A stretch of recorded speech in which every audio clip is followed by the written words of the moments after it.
আজকে তো বছরের শেষ দিন, আর আজকের দিনে না স্পেশাল কোনো কিছুই প্ল্যান ছিল না।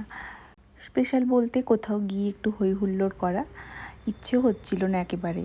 মনে হচ্ছিল যে নিজের বাড়িতে নিজের মতো করে সময় কাটাই।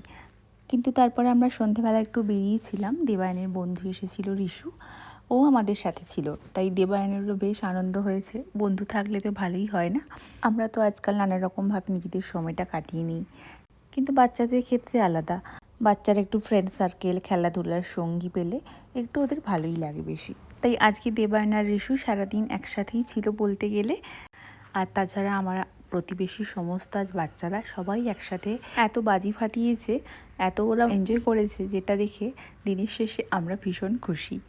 আসলে সবসময় আনন্দ করার জন্য না অনেক কিছু লাগে না, তাই না? ছোট ছোট জিনিসেও কিন্তু অনেক আনন্দ খুঁজে পাওয়া যায়। আজকের ডিনারে ছিল ভাত, চিকেন আর ডাল, সাথে ছিল একটু লেবু। এই ছিল সিম্পল একটা ডিনার।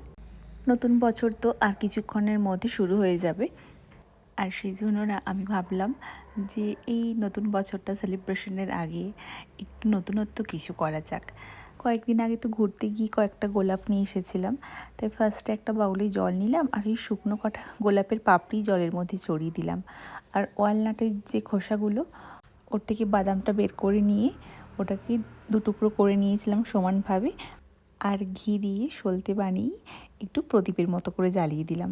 অনেকটাই সময় ধরে এটা জ্বলছিল, কিন্তু এত ভালো লাগছিল দেখতে, একটা আলাদাই ভাইব তৈরি হয়েছিল।